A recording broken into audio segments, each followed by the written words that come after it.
This is a Pixel 6a. It just came out for $449, but the iPhone SE is $20 cheaper, and it has one of my favorite cameras on any budget phone. So if you're really paying attention, is the extra $20 worth it? This video is sponsored by ClickUp, more on them later.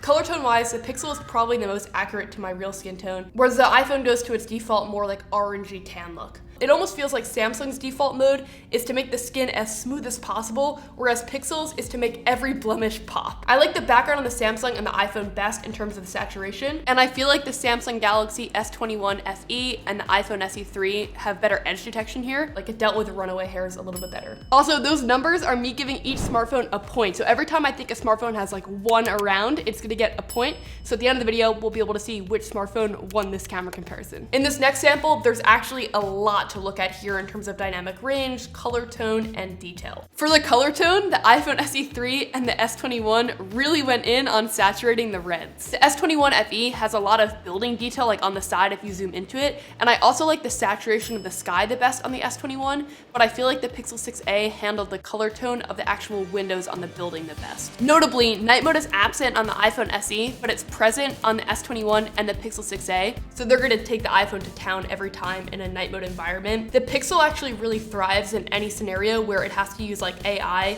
and contextualizing a place to make the image good. That's why the dynamic range is often so good on this phone. Like what it doesn't have in amazing sensor tech, it makes up for in processing a lot of the time, not all of the time. We'll see that later in this video. But for night mode, it's phenomenal, it's pretty great. And there's also a lot of other night mode types of things that you could actually do with the phone, like photographing the stars. So for this image, both the Pixel 6a and the S21 have an awesome night mode. Then in this indoor test with another lower light environment, I also think that the Pixel does a great job. Now for a zoom test, both the SE and the Pixel 6a do not have a telephoto lens as a dedicated camera. The S21 does, and it's important to note that this phone is more expensive than the iPhone SE and the Pixel 6a by like $100+. And also, if you caught this video yesterday, like 10 hours ago, I made a mistake in that video, and so I'm so sorry. When I'm taking camera comparisons, I shoot like a bunch of different photos on a bunch of different phones, and I mislabeled the S21 folder S22, and so I misreferred to it in the initial upload. And so I just want to apologize because journalistic integrity is like the most important thing for me with these videos, and so is being factually correct, and I messed up, and I'm so sorry. And I wanted to thank you guys for being so kind about that, and that's why I'm re-uploading it, because it's important to me that we get it right. So S21 is more expensive still than the Pixel 6a and iPhone SE, but it's a little bit closer in price.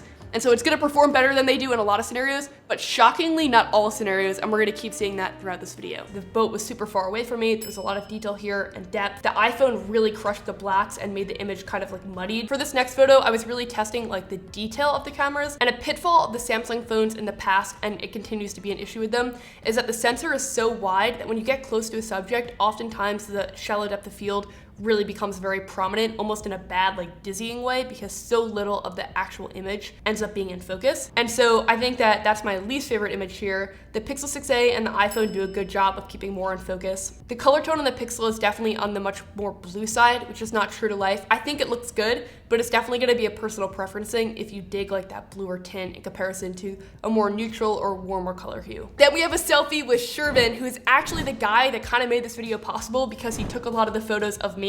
Like when I'm in a shot, he's the one snapping that photo. So thank you so much. He's an awesome creator. And this selfie is so interesting actually for the background, not even us. We're not the interesting part of this image. The background is because it was a very challenging shot. So we're in a coffee shop that had a lot of natural lighting coming from the street. Then there was a neon light like right out of frame on like the left of the frame.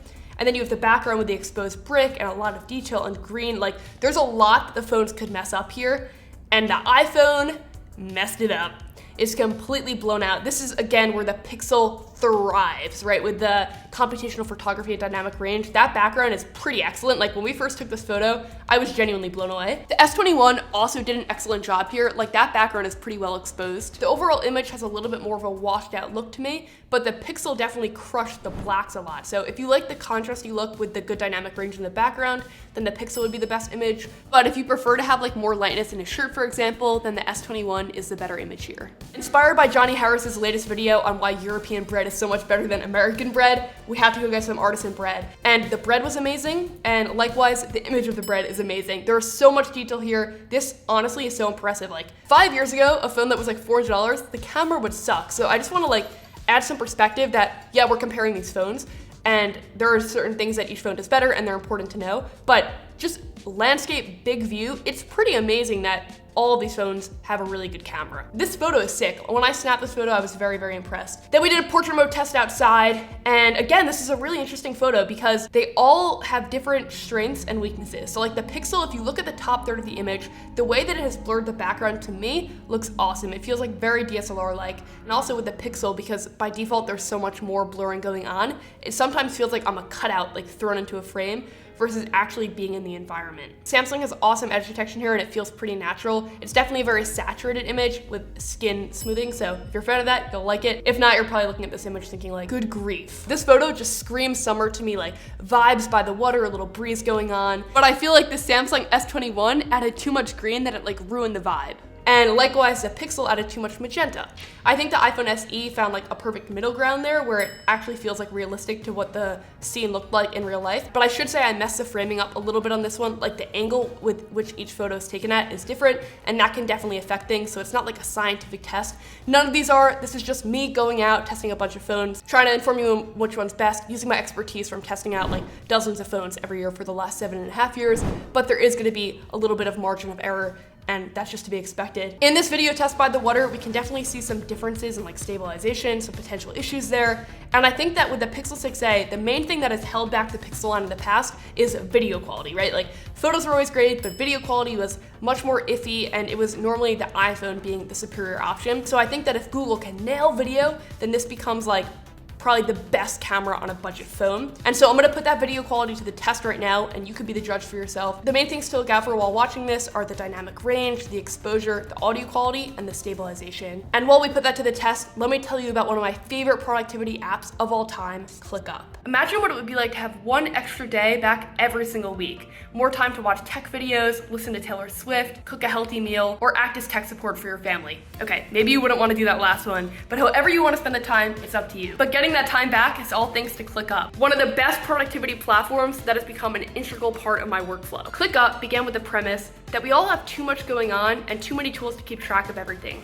We spend more time setting up the systems to be productive and not enough time actually using them. ClickUp changes this by adding all-in-one features from spreadsheets to docs to project trackers, and it's an awesome tool for teams of 1 or 1,000 to manage everything from idea to execution. My favorite feature is this whiteboard mode, which allows you to visually plan out and track your goals.